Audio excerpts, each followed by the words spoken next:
So Samsung just released the Galaxy Watch 4, and Fossil launched their Gen 6, and with both of those, well, the battery life was far from impressive, leaving last year's TicWatch Pro 3 a clear pick for Android users in need of a serious battery life. But that is until now. Mobvoi waited until just a few weeks after Fossil and Samsung's launch to announce their new battery champ, the TicWatch Pro 3 Ultra.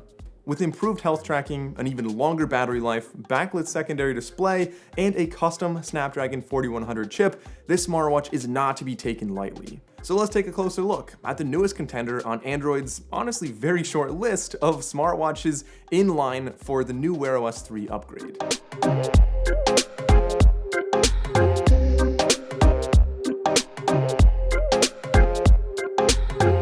Hey everyone, welcome back to the channel. I'm Mike O'Brien, and this right here is the TicWatch Pro 3 Ultra.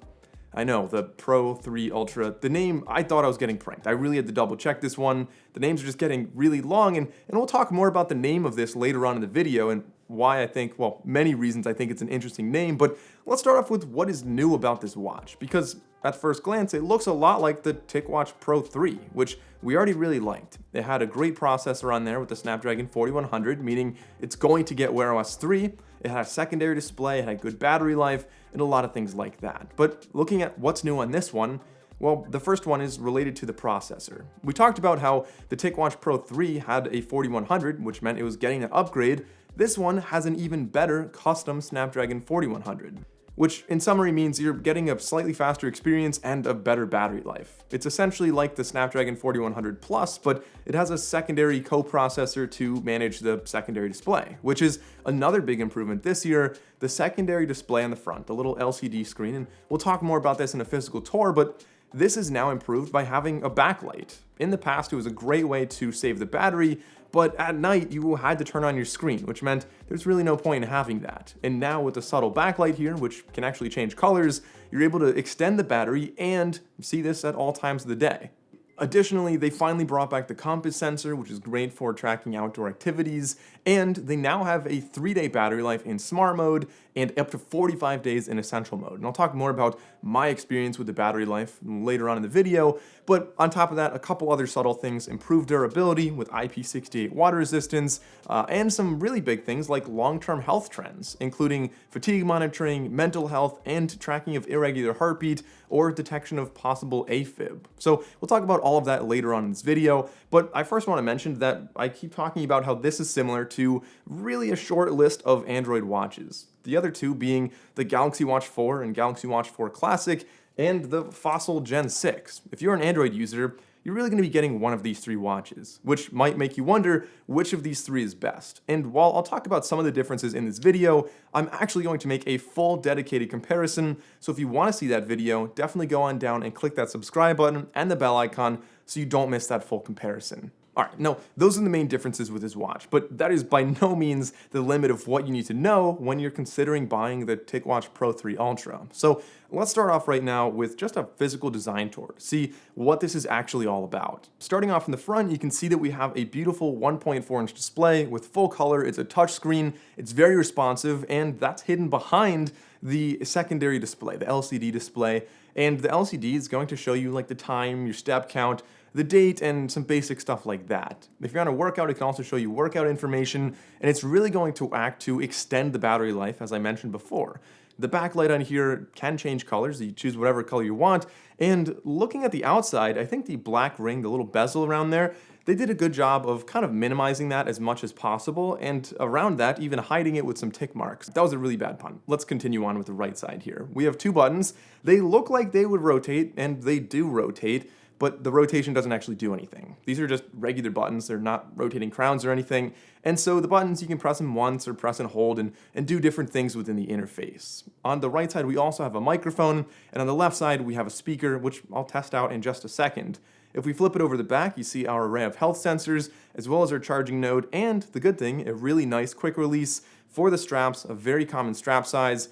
And I mean, that's pretty much what you need to know about this. But I want to talk about my first gripe, because I really do like this watch overall, but my first complaint ties in with the naming. Besides just sounding like a kind of strange name, the Pro 3 Ultra, I would say that if you're going to call something a Pro Ultra, like, you need to really be the best of the best. I would say that you can even compromise and make it a higher price and make sure you have the best build materials. Even though this is water resistant, has great durability, I would still say that if you want to call it a Pro 3 Ultra, I would much rather see this made out of a solid aluminum body or a solid like titanium, just any material that is not just a basic plastic. It feels a little bit cheaper, and I think that maybe they could have called this like the TicWatch 4 or the TicWatch Pro 4, and I think that would have been a much better idea.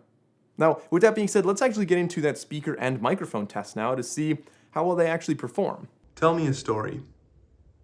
Once upon a time, there were people who dreamt of a better world. Then they woke up and started to build it. This is why I believe in the power of dreams. That was such a dumb story.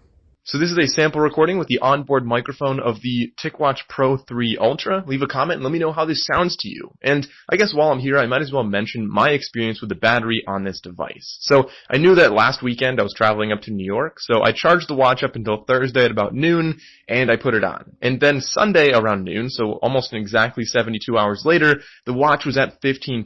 And granted, this was relatively light use. I wasn't tracking any workouts in that time, but I was using it for notifications and my heart rate and some basic stuff like that. So it was absolutely an impressive battery. Now inside this watch, I mentioned we have a custom Snapdragon 4100, which is great. We also have Bluetooth, we have Wi-Fi, we have NFC, we have 5 different connections to satellites, so GPS and GLONASS and things like that. We also have blood oxygen on the back, we've got heart rate sensing, pedometer, and all types of things like that. So really, that's great information, yeah, but let's see how accurate it actually was with GPS and heart rate after my workout testing. So to track my workouts, I figured I'd use the native Tic exercise app, and you can see I ran just over 4 miles in 35 minutes, so it's about an 8:30 pace for an average.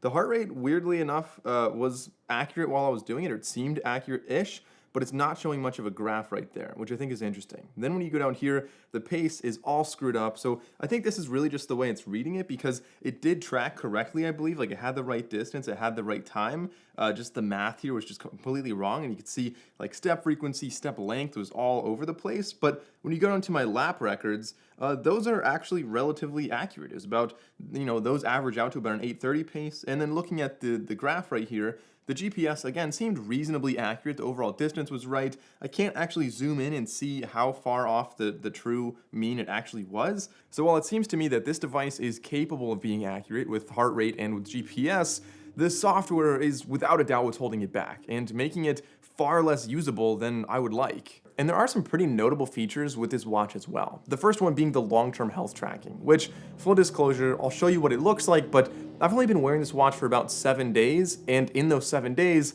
I forgot to enable it until yesterday. So you actually have to go into labs to enable that, and it kind of walks you through that, but I just didn't think to check there, so I didn't enable that, which means I don't have any long-term data to really show you. But I can show you what it kind of looks like after just 1 day of tracking that.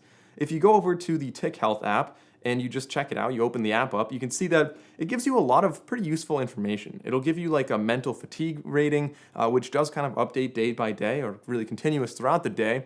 So I found that that was already pretty accurate, and the overall energy level as well. So I'm assuming that's relatively similar, or at least from my experience, is similar to Garmin's body battery. The longer you use it, the more it learns from what you do, how you burn calories, and it can estimate how you're essentially doing based on your heart rate and things like that. And this could be great. You might think, as always I say this, you might think that like, oh, why would I want the body battery? Why would I want an index for my health?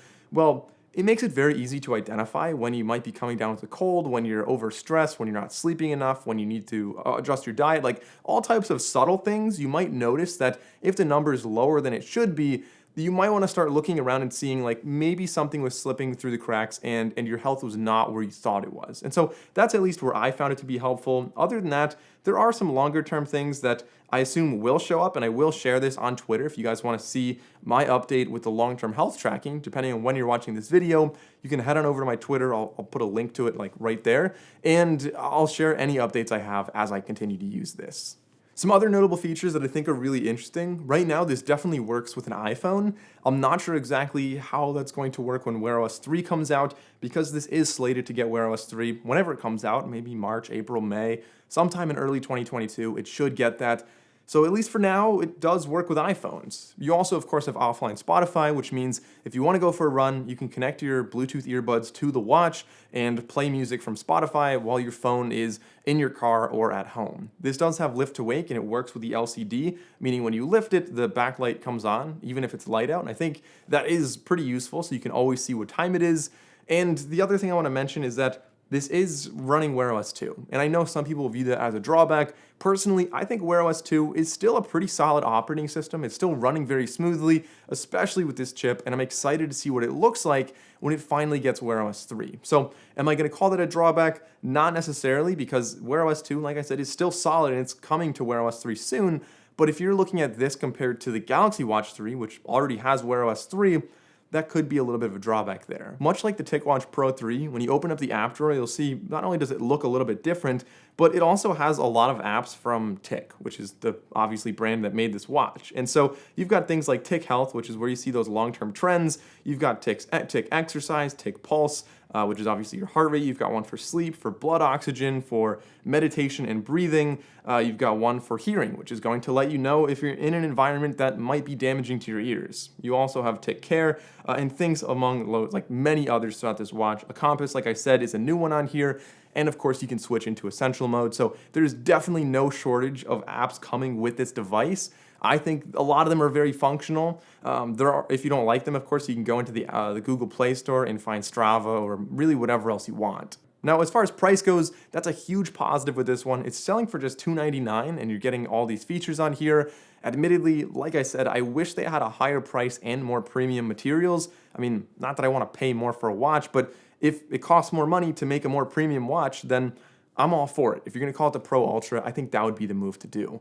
But I think really essentially the motive of this watch is to stretch the battery life as long as possible, while still giving you the smoothest, fastest Wear OS experience. It's kind of intended to be like a flagship killer. And when you make a flagship killer, you have to compromise on some things. So they have durability, they have water resistance, they have a fantastic interior for this watch, great operating system, great new features, and the compromises they really made were the build materials being more plasticky, which means that it doesn't look quite as good as some other watches, and the health tracking was not quite as cutting edge as something like Samsung. But other than that, I think that this watch is really a fantastic buy. Anyone who has an Android and wants one of the best Wear OS watches you can get, the TicWatch Pro 3 Ultra is absolutely going to be in the conversation. But you can leave a comment below. What do you think about this one versus the Fossil Gen 6 versus the Galaxy Watch 4? I think, in summary, the Galaxy Watch 4 is going to be more health focused, right? And I think the Fossil Gen 6 is more aesthetic, but this one is going to be for anyone who's functional, really looking for the best battery life, the smoothest experience. Technically speaking, this is a really good watch. So let me know what you think of it. As always, if you enjoyed this video, consider liking and subscribing. I'm Mike O'Brien. Thanks for watching. I'll see you next time.